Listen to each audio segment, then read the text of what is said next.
Halo, selamat siang. Perkenalkan nama saya Wiwi Herawati. Saya adalah salah satu mahasiswi Prodi Manajemen semester 5 Universitas Pancasakti Bekasi. Di sini saya diberi kesempatan oleh dosen pengampu saya, Ibu Wina Sari Kusumaningtyas, SIPS EMM, untuk memaparkan materi atau mata kuliah Ekonomi Internasional.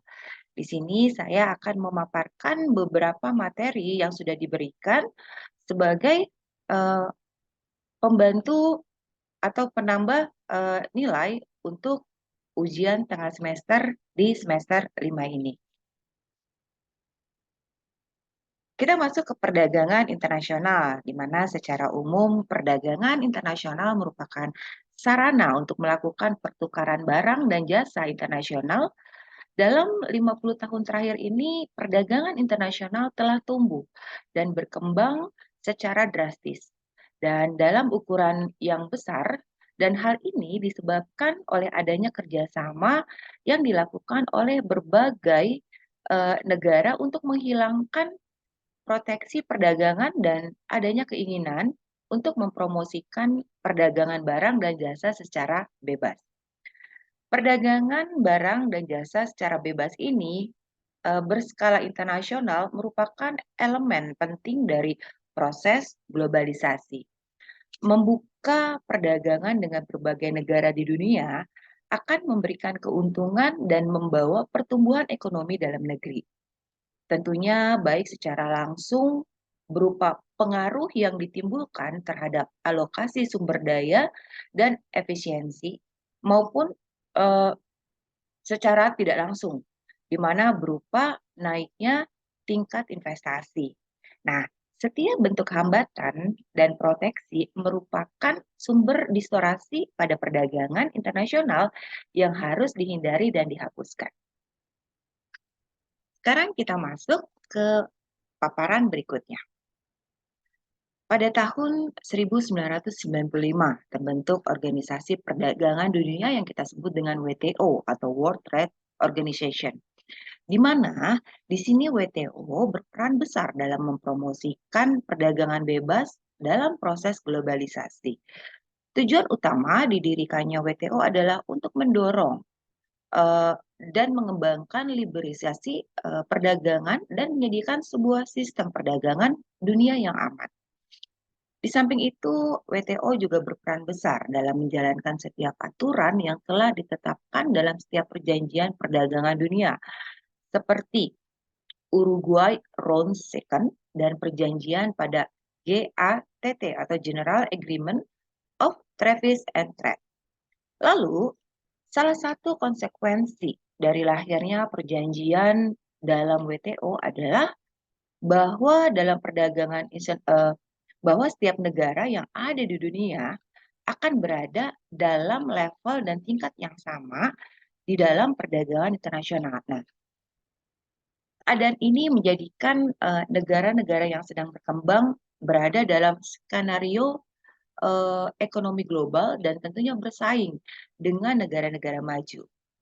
Liberalisasi perdagangan merupakan tantangan bagi negara-negara miskin dan negara yang sedang berkembang untuk bisa mempertahankan ekonominya dan tentu saja ikut dalam persaingan global.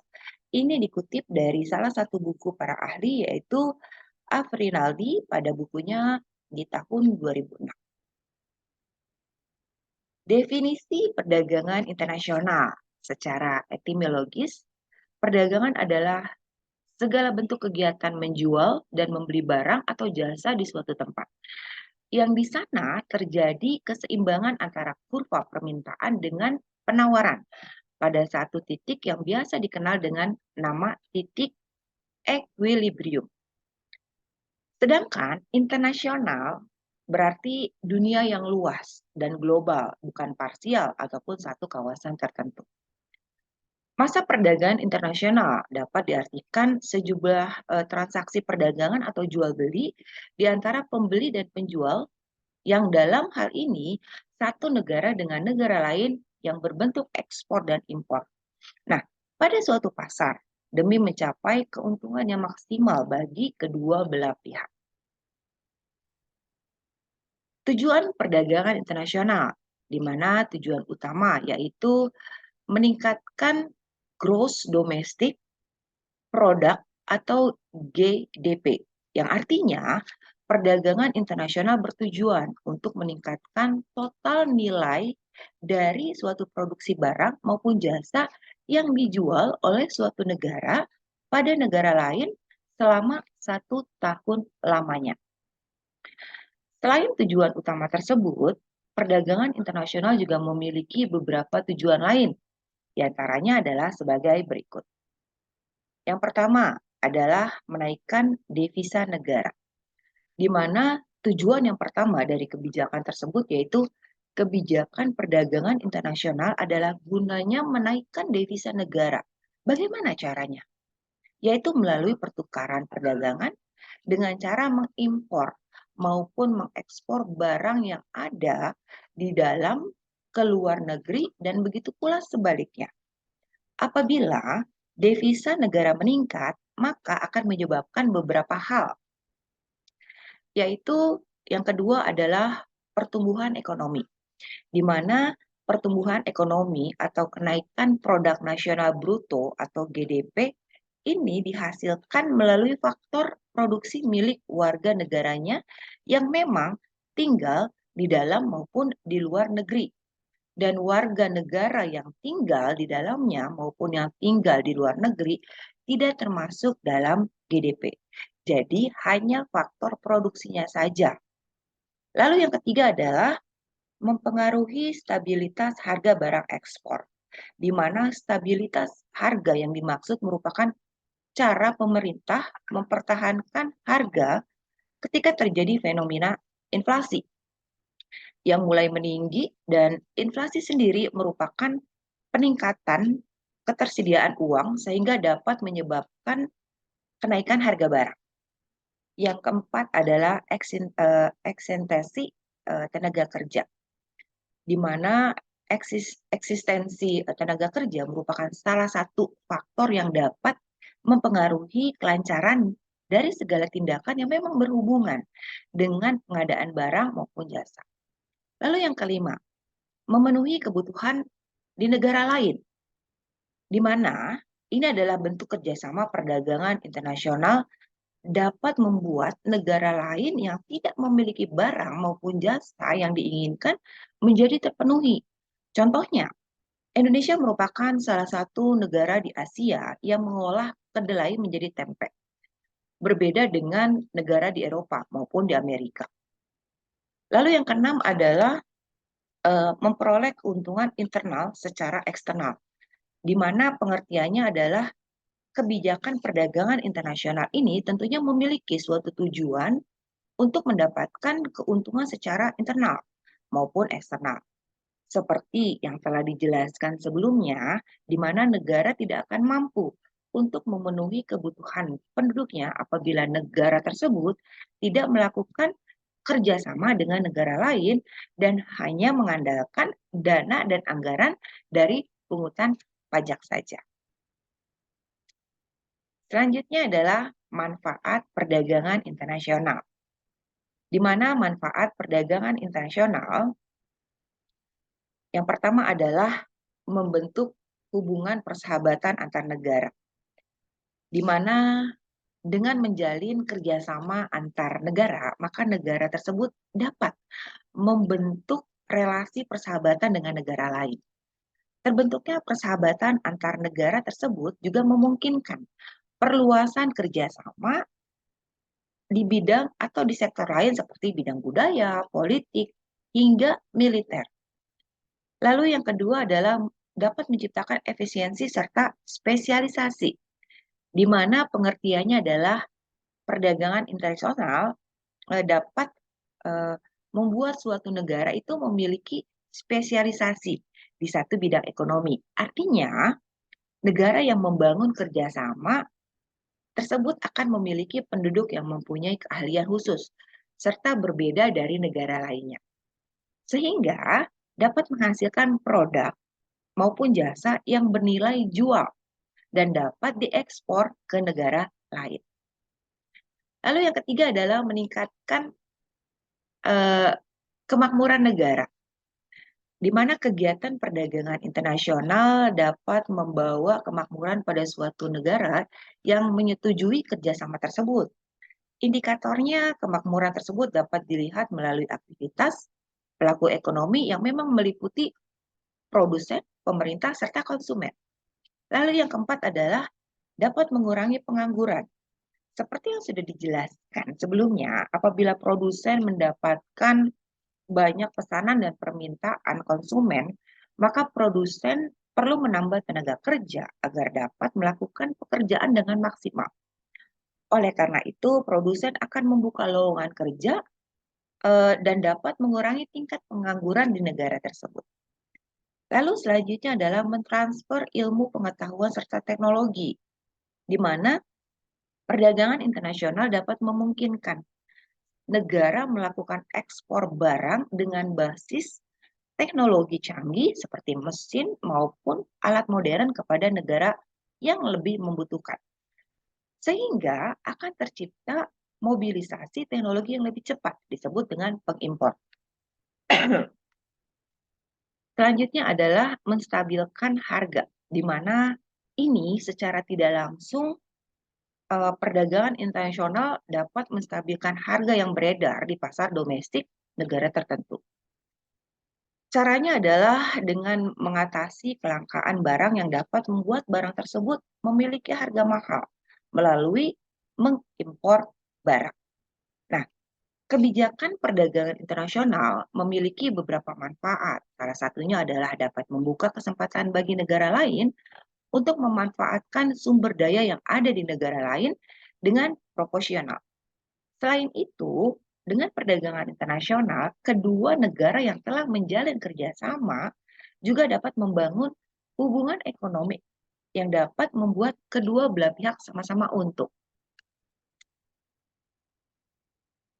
Sekarang kita masuk ke kerugian atau dampak dari perdagangan internasional.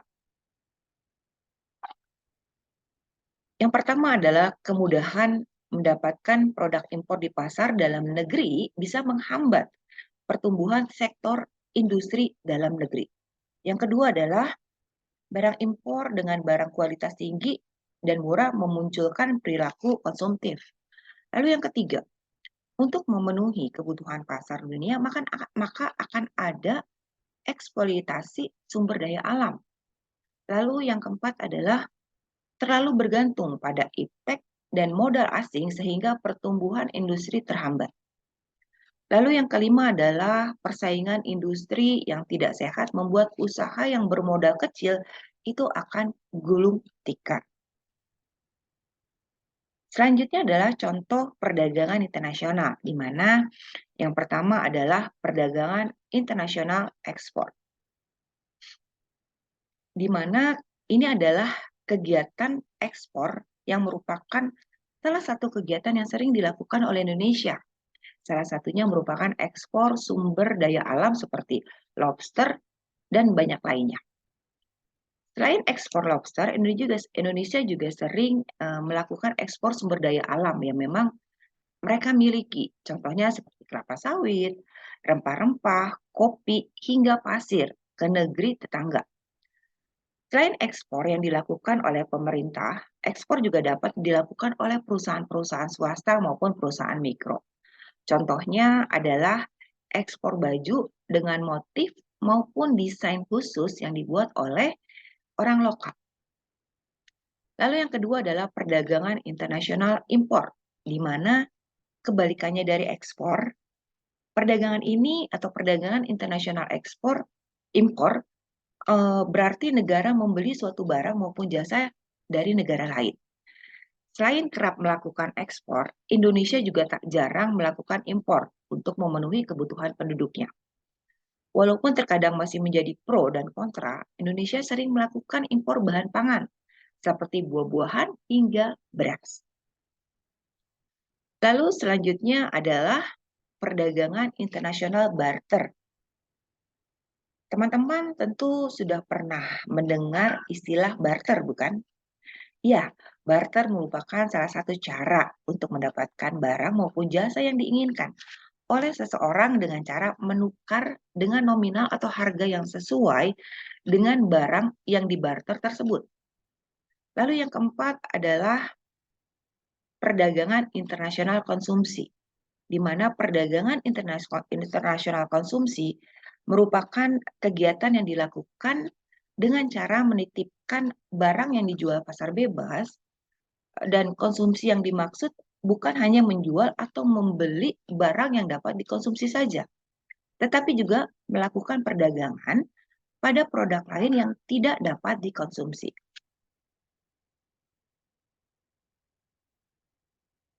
Contohnya adalah dengan melakukan pelelangan pada suatu produk. Negara atau pihak yang menawarkan harga lebih tinggi, maka berhak mendapatkan produk tersebut, dan produk tersebut boleh diperjualbelikan secara bebas tanpa terkecuali. Selanjutnya kita masuk ke ada 8 kebijakan perdagangan internasional, yaitu yang pertama adalah tarif merupakan pajak yang dikenakan pada barang yang diimpor. Lalu yang kedua, subsidi ekspor, di mana pembayaran yang dibayarkan kepada perusahaan maupun perorangan yang akan menjual barang ke luar negeri.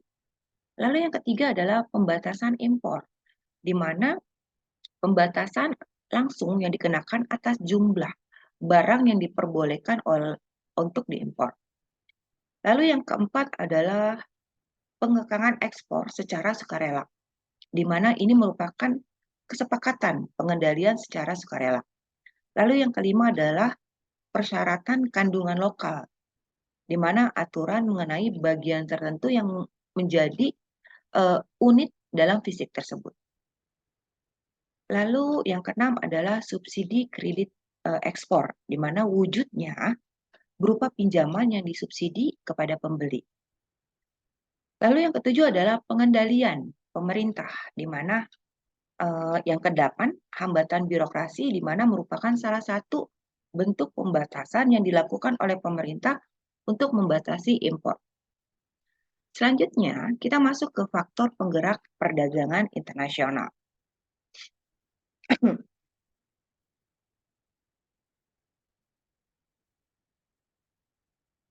Di mana faktor penggerak perdagangan internasional bukan hanya seputar ekspor dan impor barang, tetapi penggunaan atau jasa-jasa lainnya yang berkaitan dengan perdagangan seperti pengangkutan, pembayaran internasional, dan kebijakan pemerintah lainnya.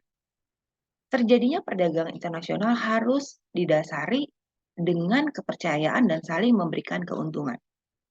Simak faktor-faktor penggerak terjadinya perdagangan internasional sebagai berikut. Yang pertama adalah perbedaan sumber daya alam, di mana adanya perbedaan sumber daya alam, iklim, dan kualitas serta sumber daya manusia, sehingga menimbulkan perbedaan kualitas dan hasil produk.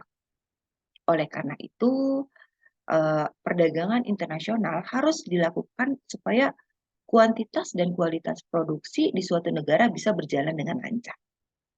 Lalu yang kedua adalah perkembangan ilmu pengetahuan dan teknologi atau IPTEK, di mana setiap negara mengalami perkembangan ilmu pengetahuan dan teknologi yang berbeda-beda.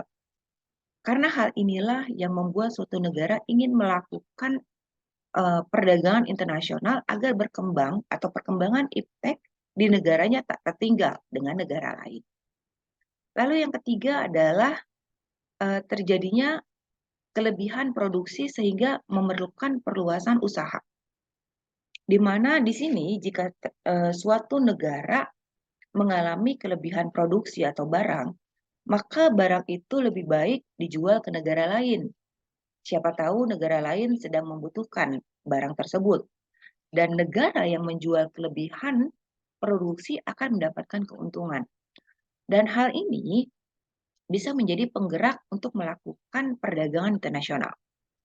Lalu yang keempat adalah warga negara lain memiliki ketertarikan pada suatu produk yang sama.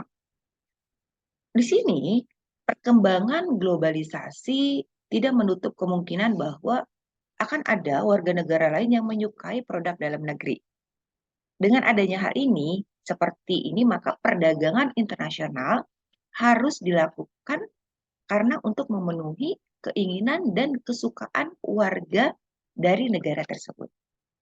Lalu yang kelima adalah adanya keinginan atau adanya kemajuan telekomunikasi, informasi, dan transportasi, di mana kemudahan informasi yang didapatkan membuat kehidupan sosial budaya pada warga negara lain menjadi mudah diketahui.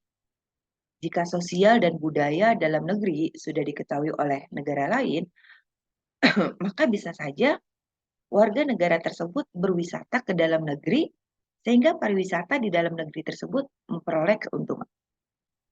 Lalu yang ketujuh adalah memperluas pasar, di mana dengan memperluas pasar maka produksi dalam negeri bisa diekspor ke negara lain sehingga mendapatkan keuntungan yang bisa menjadi tambahan atau pemasukan ke kas negara. Oleh karena itu, setiap negara harus cermat dan teliti dalam melakukan perluasan pasar.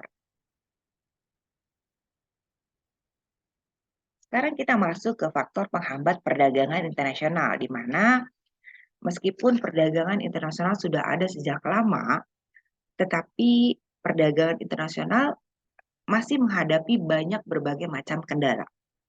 Pada umumnya, ada banyak faktor yang menyebabkan perdagangan internasional menjadi hambatan atau mengalami hambatan. Berikut faktor-faktor penghambat perdagangan internasional. Yang pertama adalah nilai tukar yang berbeda. Di sini akan saya jelaskan di mana setiap negara memiliki mata uangnya sendiri dan setiap mata uang memiliki sifat fluktuasi yang berdasarkan mekanisme pasar. Dengan demikian, mata uang yang dimiliki oleh suatu negara hanya berlaku di negara itu saja. Karena itulah transaksi dan pembayaran menjadi sulit dilakukan, sehingga perdagangan internasional menjadi terhambat. Lalu kebijakan ekonomi internasional, di mana beberapa negara sudah menerapkan perdagangan bebas. Namun, jika suatu negara yang menerapkan kebijakan pembatasan impor, maka perdagangan internasional menjadi terhambat. Dengan kata lain, kebijakan pembatasan impor bisa jadi penghambat masuknya produk impor ke dalam negeri. Lalu yang ketiga adanya terjadinya konflik pada suatu negara. Dalam hal ini, konflik yang dimaksud seperti kekacauan politik, peperangan, kerusuhan, dan banyak lagi. Jika terjadi konflik pada suatu negara, maka proses perdagangan internasional menjadi terganggu. Lalu yang keempat adalah kegiatan ekspor dan impor yang terlalu lama, di mana kegiatan ini menjadi peran penting dalam terjadinya perdagangan internasional. Namun, kegiatan ini harus melewati bea impor dan bea ekspor pada suatu negara sehingga kegiatan ekspor dan impor membutuhkan waktu yang lebih lama. Dan waktu yang lama ini ya, kegiatan ekspor dan impor merupakan hambatan dalam perdagangan internasional. Lalu yang kelima adalah kualitas sumber daya manusia yang rendah, di mana kualitas sumber daya manusia yang baik biasanya akan menghasilkan proses produksi yang maksimal. Jika suatu negara tidak memiliki sumber daya alam yang banyak, maka negara tersebut bisa memaksimalkan sumber daya manusianya. Dengan demikian, kekurangan atau tidak ada sumber daya manusia yang baik merupakan hambatan dalam perdagangan internasional. Lalu yang terakhir adalah organisasi ekonomi regional pada suatu negara. Pada saat ini, organisasi regional sudah banyak berkembang. Namun, perkembangan ini menjadi hambatan dalam proses terjadinya perdagangan internasional. Karena hanya negara anggota dari organisasi tersebut yang diberi akses ketika melakukan perdagangan internasional tersebut. Nah, dari kesimpulan penjelasan di atas, saya dapat menjelaskan, dapat ditarik kesimpulan bahwa perdagangan internasional sangat penting bagi pertumbuhan perekonomian, terutama di negara Indonesia. Negara tidak bisa memenuhi semua kebutuhan penduduknya, meskipun mampu memproduksinya. Akan tetapi, produktivitas yang dihasilkan tidak mampu untuk memenuhi semua kebutuhan masyarakat, selain untuk memenuhi kebutuhan negara Indonesia yang bisa mengekspor sumber daya alam yang dimiliki. Oleh karena itu, Indonesia membutuhkan kegiatan perdagangan internasional atau perdagangan dengan negara lain. Perdagangan internasional mendorong percepatan pertumbuhan ekonomi pada suatu negara. Dengan adanya perdagangan internasional, maka permintaan dan penawaran ekspor produk untuk negara lain akan semakin meningkat. Keikutsertaan negara Indonesia dalam melakukan perdagangan internasional tentu saja memberikan berbagai keuntungan dan manfaat, seperti meningkatkan kesejahteraan negara serta memperluas kesempatan kerja. Namun, tentunya kita harus tetap mematuhi pedoman politik serta ekonomi dari negara yang menjalin kerjasama tersebut. Oke, saya rasa cukup sampai di sini paparan materi saya. Semoga bermanfaat. Mohon maaf jika banyak kekurangan. Saya akhiri. Wassalamualaikum warahmatullahi wabarakatuh.